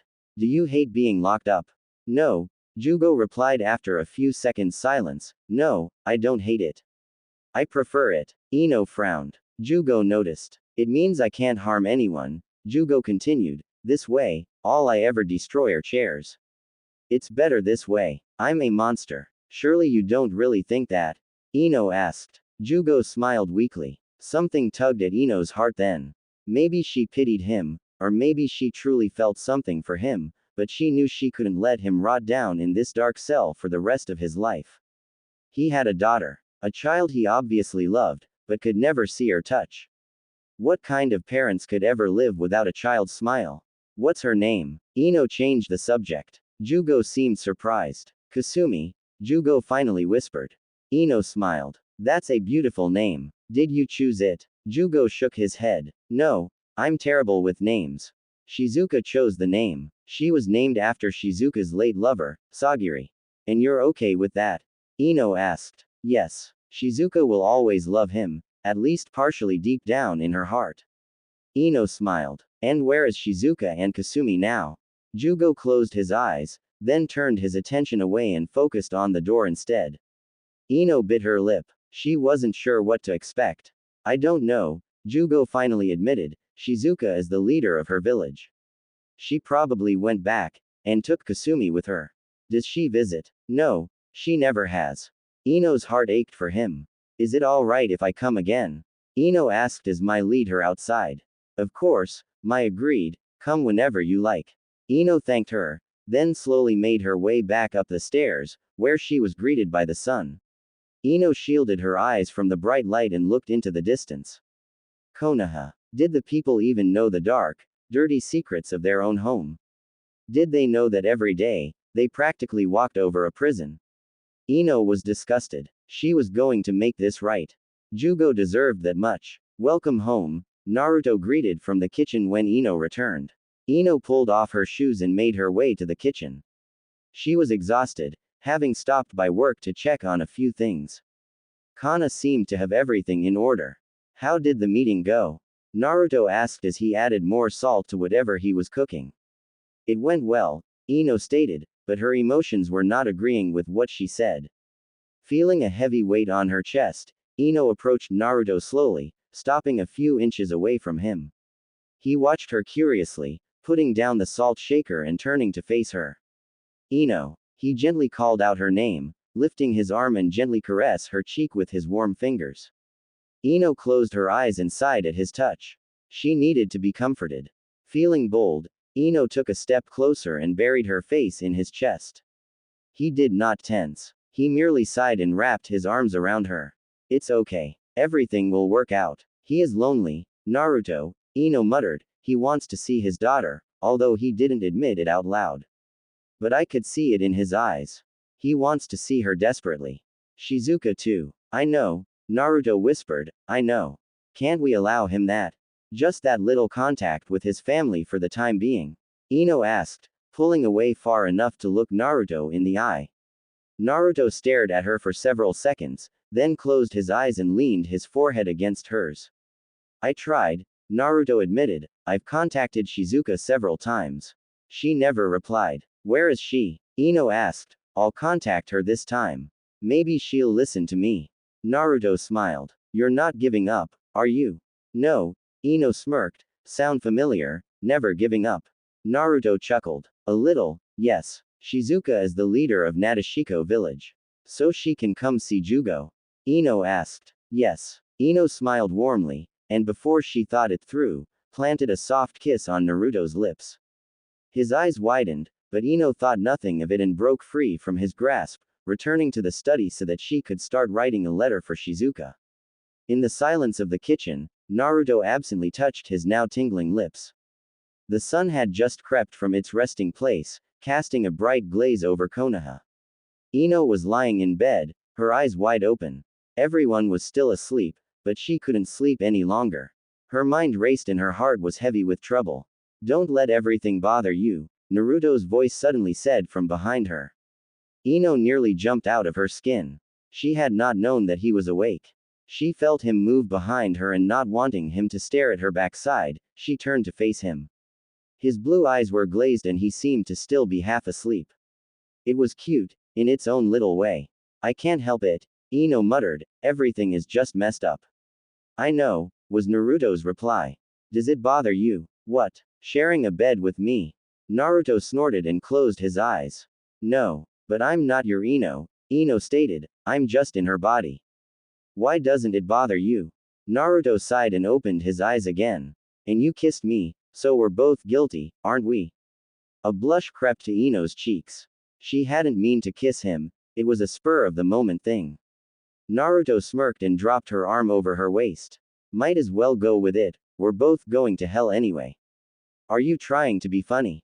Ino asked. Is it working? Kind of. Naruto's smirk widened. Ino sighed and moved closer to him. She had to admit, he probably had a point.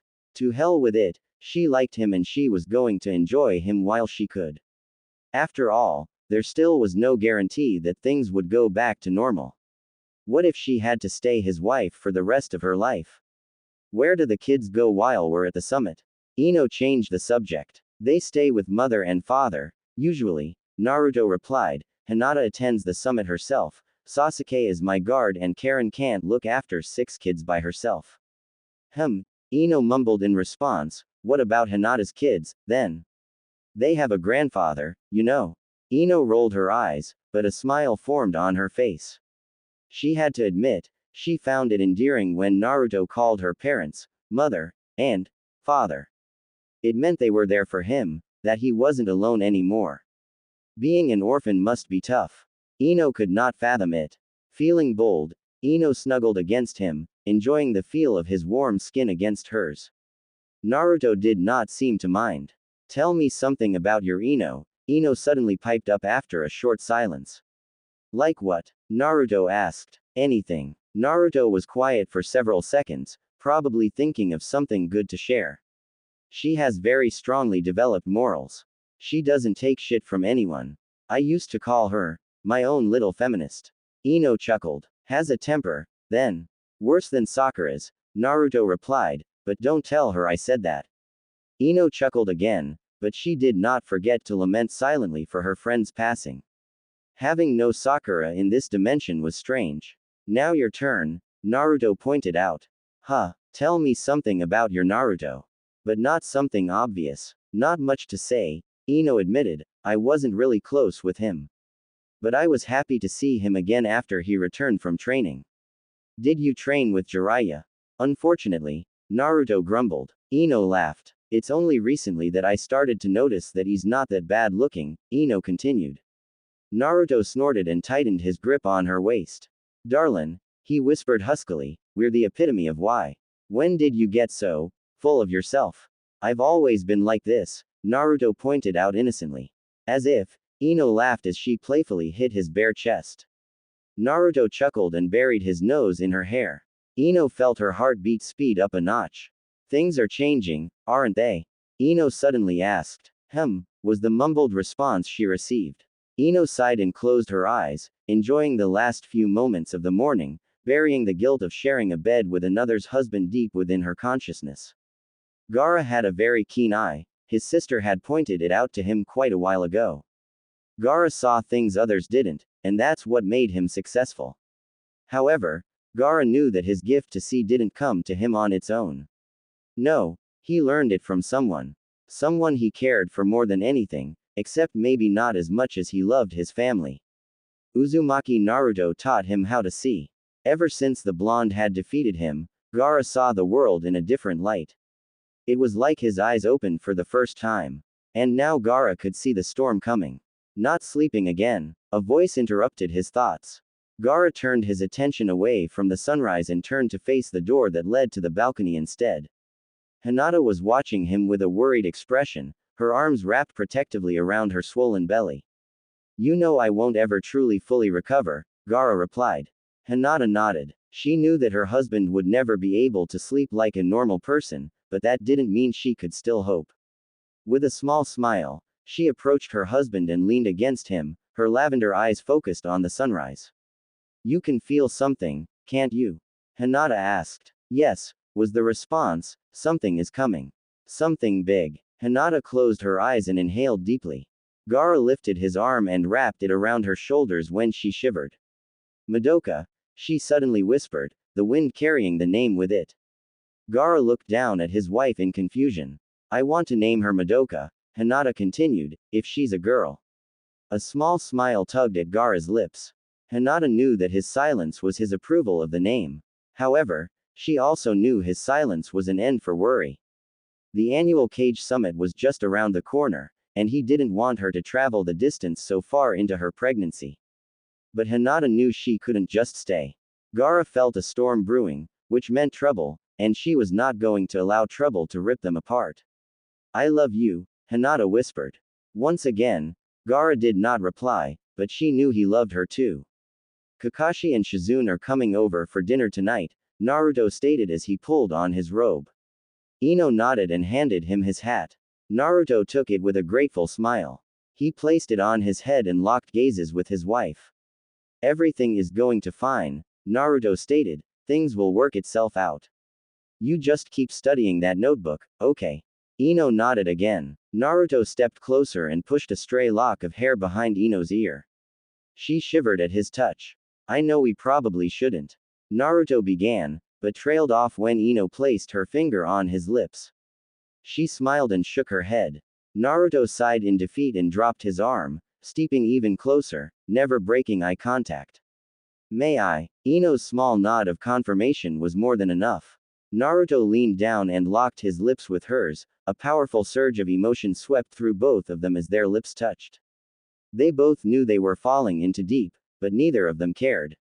The day swept by in a flash.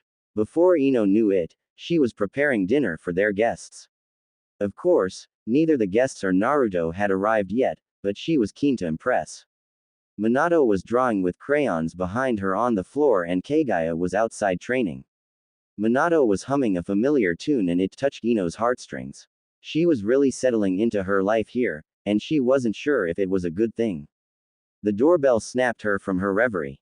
Leaving the broth for the noodles boiling, Ino wiped her hands on her apron and went to open the door. She knew it would be Kakashi and Shizune. Naruto never knocked or used the doorbell. Ino had to admit, she was nervous. Shizune knew the truth about her, but Kakashi didn't. Although he'd probably easily work it out the minute he saw her. She was also nervous because she had never met Kakashi in this dimension. What was he like? The same. Different. She got her answer when the door opened. Ino had to do everything in her power not to let her jaw drop. Hitaki Kakashi was not wearing his mask. In all the years that she had known him, Ino knew that almost no one had ever seen him without his mask, and it was an ongoing mission for Naruto to find out what the man hid beneath the dark cover. She had to admit, she was curious too, but now that she finally witnessed it, she had no idea what to think. Alright, so Hitaki Kakashi was breathtakingly handsome, even for someone as old as he was. Why he wore a mask was a mystery. Why hide such a beautiful warm smile and high cheekbones? Ino had to admit, she was speechless. Seems we have surprised her. Shizune broke the silence with a knowing smile. How so? Kakashi asked, an eyebrow raised as he glanced at his wife. Shizune gave him a pointed look. Kakashi's attention returned to Ino and realization dawned on his face. Ah, I see now. Interesting. I'm sorry, what? Ino asked. Kakashi smiled, which was really weird without the mask. I don't need Sharingan to figure out you're different, Ino. Nevertheless, can we come in? Oh, yes, Ino mumbled as she stepped aside. Smells delicious, Shizune commented on their way down the hall to the kitchen. I'm making soba noodles, Ino stated, the sauce is boiling at the moment. Well, part of it. Lovely, Shizune hummed, I haven't had soba in ages. Neither have I, Kakashi agreed, but his attention was not focused on the women anymore. Uncle Kakashi, Minato exclaimed excitedly as he hopped up and ran into the man's arms. Hey kiddo, Kakashi greeted in return as he lifted Minato up into the air, and then to his hip.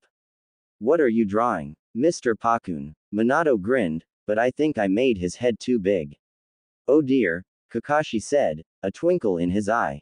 Ino watched amazed as Kakashi sat down with Minato and started to draw. Shizune chuckled at the blonde's amazement. Kana sends her love, Shizune said, she had a date tonight, so she couldn't make it. That's alright, Ino smiled, who does she have a date with? Oh, she's seeing Guy's oldest, Shizune replied, I find it highly amusing and ironic that the two rivals' children ended up dating. Kakashi does not quite agree with me. Ino laughed. That would be a sight. The calm, collected daughter of Hitaki Kakashi and the wild, energetic son of Maida Guy. I haven't seen Guy at all, Ino whispered to Shizune, or met any of his family. Oh, Shizune whispered back, well, I'm sure they'll pop up eventually. They are very hard to miss. Ino laughed again. Just then, Naruto returned from work. The two men greeted each other with a tough handshake, but Ino did not miss the affectionate teacher-student pat on the back the two exchanged. Shizune received a hug instead of a handshake. Ino was greeted with a warm kiss for the second time that day. Her insides tingled when he pulled away. Shizune gave her a knowing smile. Isn't Sai joining us? Kakashi asked out of the blue after Naruto served drinks. Oh, yes, Naruto replied, he told me he would be a bit late. Ino frowned. She had not known that Sai was invited. Naruto smiled at her apologetically as he handed her a glass of wine. He only let me know this morning, he whispered. Ino nodded. It was all right, she had made enough food to feed an army. By the time Sai arrived, the food was ready to be served and consumed. After loud noises and chatter as they dished up, Naruto stood up and proposed a toast. Sakura is no longer with us, Naruto said, and Sasuke is on a mission, but let's toast to Team 7. Team 7. The others chimed in. Ino frowned, not sure if they were celebrating something. Naruto noticed her confusion and leaned in to whisper in her ear. Today marks the anniversary of Sakura's passing, Naruto explained. Ino's eyes widened. But instead of mourning, we're celebrating her life. A smile formed on Ino's lips as tears threatened to fall. Yes, celebration of her life was much better than mourning. There was exactly a week left before the annual Cage Summit commenced. While Naruto was preparing the village for his absence, Ino took the time to spend time with her children and preparing for the journey. She was in desperate need of a dress for the evening gala that took place after the meeting. Naruto had told her the details of the evening and that the women liked to dress up to show off their social standing as the Cage's wife. At least, that's how Naruto saw it. He thought it was funny. The thought of having to get a dress was exciting, but going back to Astra's shop was not. However, Ino knew she was not going to find anything else worthy anywhere else. If there was one thing Astra was skilled at, it was making divine dresses and kimonos. After dropping Minato off at school, Ino swallowed her uneasiness and headed down the main street towards Astra's home, which also happens to be her shop. By the time she arrived, she wasn't the only one about to knock on the door. Hinata. Hello, Ino, Hinata smiled warmly, also getting a dress for the evening gala. Yes, Ino replied. Hinata's smile widened. The door opened, revealing Astra in her fully groomed, kimono-clad glory. Ino expected her to be hostile, as she always was, but instead the woman smiled widely and welcomed Hinata into her home with open arms. She turned her smile to Ino, but the smile vanished from her eyes. Ino felt her blood run cold. Clearly Astra didn't dislike people in general, she just disliked Ino. Ino could not determine why. Come in, ladies, Astra gushed as she led Hinata into the main room, filled with racks of finely designed dresses, something special for the evening gala, I presume. Yes, Hinata said, I'd like something to suit my figure, and accommodate my belly, of course. Astra instantly jumped into showing a variety of dresses to the young leader of the Hyuga family. Ino could do nothing but watch on in envy. Astra was giving her full attention to Hinata, leaving Ino completely forgotten. Ino tried to pay no mind to the fact she could find a dress herself. Ino finally found a golden kimono. It was beautifully woven with flowers embroidered on it. The color was perfect, and it oddly reminded Ino of Naruto's hair. Hinata was still being overwhelmed by Astra's suggestions, so Ino took it as her cue to leave the money on the table and leave. She wasn't going to be the third wheel in this situation. As she walked away, though, she couldn't help but feel guilty for leaving Hinata behind all alone with the insane Astra. 37-year-old Ino. Time was passing, albeit slowly, and Ino was becoming restless. There was a constant nagging in the back of her mind that the more time passed, the worse the situation would become. It was just past noon, the air was hot and dry and Ino was bored. However, despite her state of mind, Konoha continued to move around her. It amazed her how similar the two Konohas were, yet also so very different. Her mind snapped back to the knowledge of Sasuke. She missed him, strangely enough. He and Karen were two people she knew she would have been able to trust. Now neither of them are here. Ino. A timid voice shook her from her reverie. Ino turned around, not sure what to expect. Her nerves calmed when she saw the familiar smile that belonged to her closest friend, Hinata. Hinata looked different, that could not be denied, but she was still Hinata. Hello Hinata, Ino greeted with a grin. Hinata smiled shyly. Strangely, Ino suddenly noticed that Hinata was not alone. She was so used to seeing Hinata move around the village by herself, that having a companion was so strange, she missed it. Her breath hitched in her throat, followed by tears threatening to build up in the corner of her eyes. Hello Neji. The young branch family member was studying her carefully, but he did respond to her greeting. It was strange to see him. Ino had forgotten how much Masahiro resembled his father. It was uncanny. She couldn't wait to go back to her dimension and share the encounter with Hinata. She could already imagine her best friend in tears over the news. Hinata noticed the strange looks her cousin and friend was exchanging and decided to break the awkward silence. Are you going somewhere particular? Ino turned her attention back to Hinata. No, I was just wandering. I'm bored. No missions. Neji cut in. Ino shook her head and smiled nervously.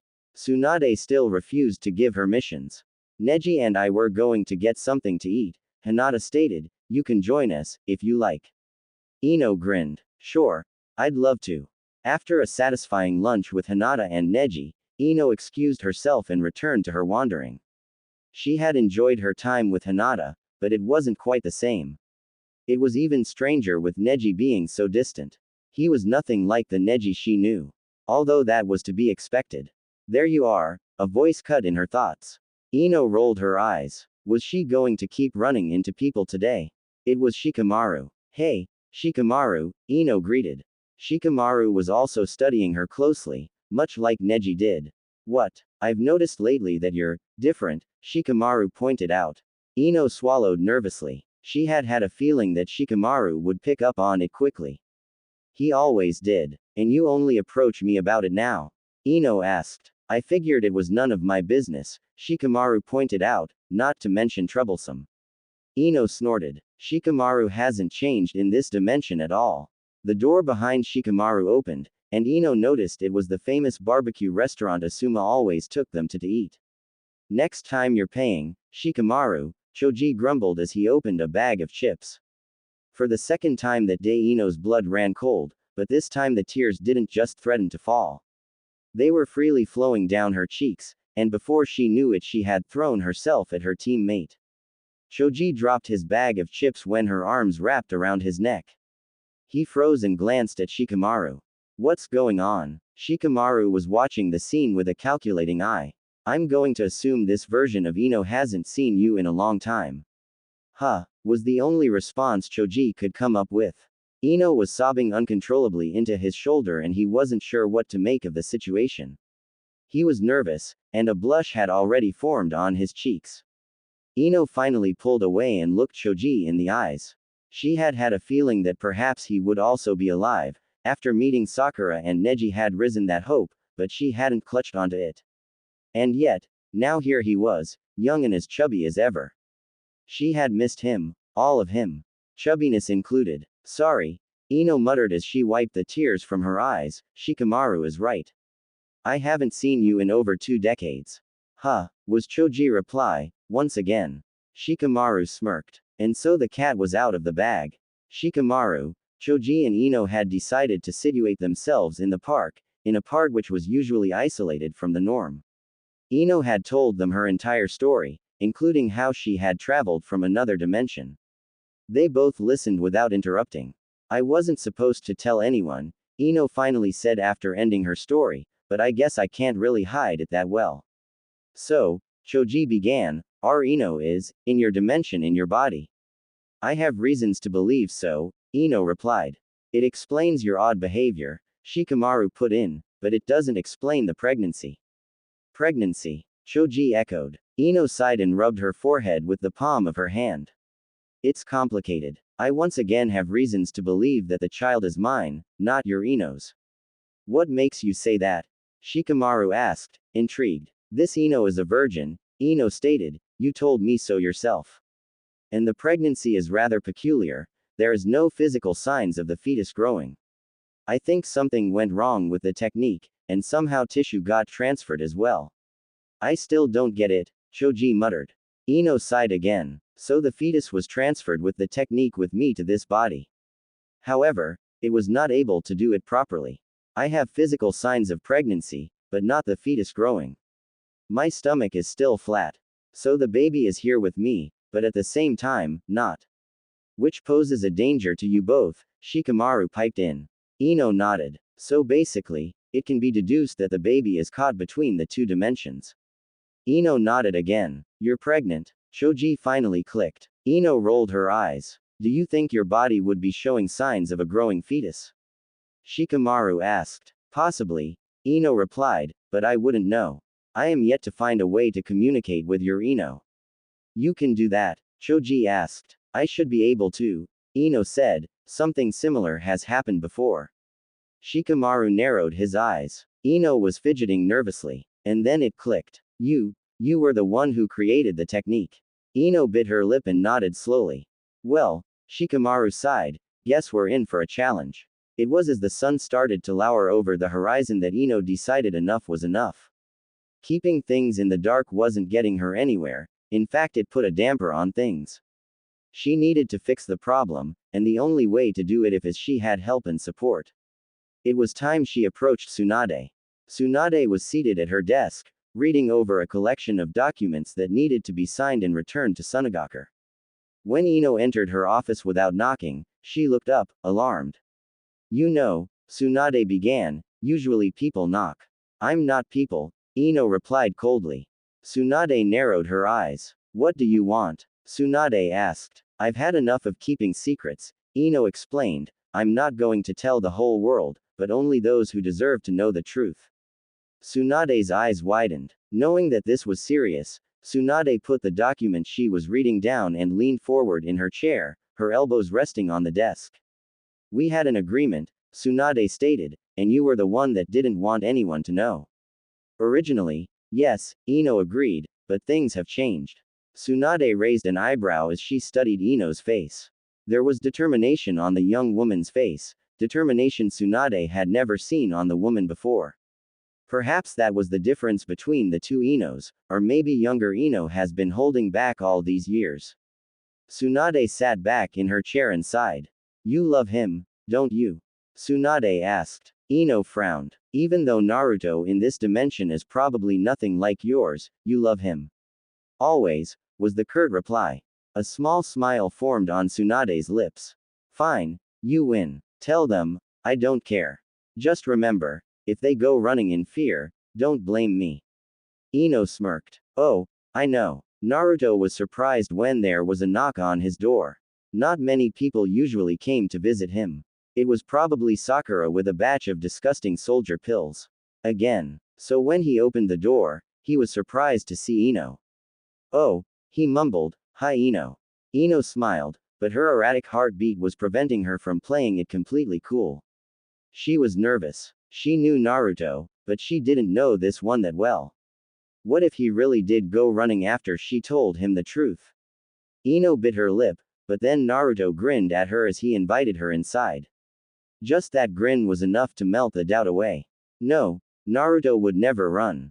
He was far too loyal and brave. She told him everything. She did not leave out any details. She even told him small things she didn't bother telling Shikamaru and Choji. And he listened. Sure, he gave her the occasional strange looks, and he did freak out at the beginning, but she had managed to calm him down. Now he was just listening. When she finished, she exhaled deeply and sat back, her legs tucked under her arms. Naruto sat opposite her, and he had not spoken a word for a while.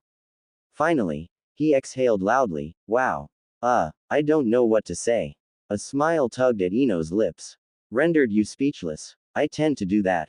Really? Naruto asked, intrigued. Oh, yes, Ino smirked, all the time. Though not normally by words.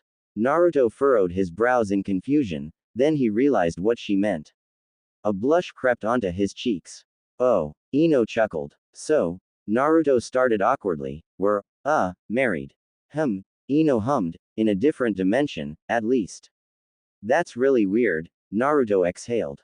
Ino chuckled again. Naruto, Ino whispered, I didn't tell you to make things awkward, nor do I expect anything from you. I couldn't keep it a secret anymore. I need to go back, and I can't do it alone. Naruto shook his head. I know, and I'd love to help, not that I know how. Ino smiled in relief. Thank you, Naruto. Naruto returned the smile. How about we go to our favorite place? It might spark inspiration. Standing on the Hokage monument, overlooking the village is bound to spark inspiration in almost anybody. But neither Naruto, nor Ino felt like standing and watching the buzzing nightlife of Konoha. So, both of them had collapsed on the ground, were focused on the bright stars above. It was beautiful, and brought back so many memories for Ino. She always watched the stars back at home with Naruto. And although the Naruto next to her wasn't hers, the feeling of being complete was still there. Naruto had accepted her, and the truth. It was a fact that pleased her to no end. Beautiful, isn't it? Naruto asked. Yeah, Ino agreed, there's one thing that hasn't changed in either dimension. What's that? The stars, Ino whispered, they are still as beautiful. Silence fell over them. However, it was a comfortable silence they both relished. Ino closed her eyes as a warm breeze swept over them. This wasn't her dimension, or her Konoha, but it still felt like home. Yes, she was home. If everything failed, if she could never go back, she could live here. Start again, live a new life. It didn't sound so bad. With a smile tugging on her lips, Ino rolled over to face Naruto. She opened her eyes to watch him. His gaze was still locked on the stars, the light of the moon reflecting in his blue eyes. What's it like? Naruto asked. What? Ino queried. Having Sasuke in Konoha, Naruto whispered, what's it like? Something tugged at Ino at those words. She knew that jealousy was unbecoming, and being jealous of Naruto's best friend was silly, but she had hoped that he would be more interested in her and their family than his friend that has betrayed him in this dimension. Ino shook her head. No, she can't be jealous. That was unfair towards him. Annoying, Ino finally replied, the two of them argue constantly and usually wake me up at the most ungodly hour. Naruto smiled sadly. That sounds like us. Sensing that Naruto was upset, Ino moved closer to him and laced her fingers with his. He was surprised by the action, but did not stop or move his gaze from the stars. Ino closed her eyes again and rested her head on Naruto's shoulder. Neither one of them said another word. 16-year-old Ino. Hyuga Astra took Hinata's money with a warm smile and thanked her for shopping for such a lovely dress again. Hinata merely brushed her thanks off and told her she deserved it. With her smile not fading, Astra led Hinata outside. Do come by again, Lady Hinata, Astra gushed. I always have new arrivals perfect for your complexion. Thank you, Hinata replied, I'll take you up on that. Lady Ino seems to have left us early, Astra mused, such manners. Hinata could sense the tone of dislike in the other woman's voice, but she decided to ignore it. Ino must have left for a reason, and Hinata was not going to let this small event put a strain on her relationship with her friend. She's a busy woman, Astra, Hinata explained. She is, after all, the First Lady. Indeed, Astra grimaced, her smile still on her face, but her eyes dark. Hinata excused herself and made her way back home. Astra watched her retreating form for several minutes, then she turned around and closed the door behind her. Slowly and silently, Astra moved to the back of her home, where her bedroom was situated. It was the most isolated and private room in the house, and no one except for herself had entered it. Once she entered what she liked to call her den, she closed the door behind her and turned her attention to the large painting that rested above the fireplace. It was her most prized possession, one of the few things she had left of her previous life. It was also the most taken care of item in the room. All the other furniture was old and withered and her bed wasn't made. The wallpaper on the walls was also crumbling, and the fading flowers was obscured by strange scribbles Astra had made over time in black ink. To an outsider, it would appear as gibberish, but she knew exactly what it was. With a heavy sigh, Astra collapsed on the chair opposite the fireplace, her gaze remaining on the painting. It was a family portrait, the only one she had. There were only 3 people in it. 2 beautiful people, happily married and their young daughter. With another heavy sigh, Astra closed her eyes and willed the tears to go away. She hasn't cried in decades, she was surely not going to cry now. Her eyes opened again, her gaze still on the painting. Father, she whispered, Mother. I don't know what to do anymore. The only response she received was deathly silence.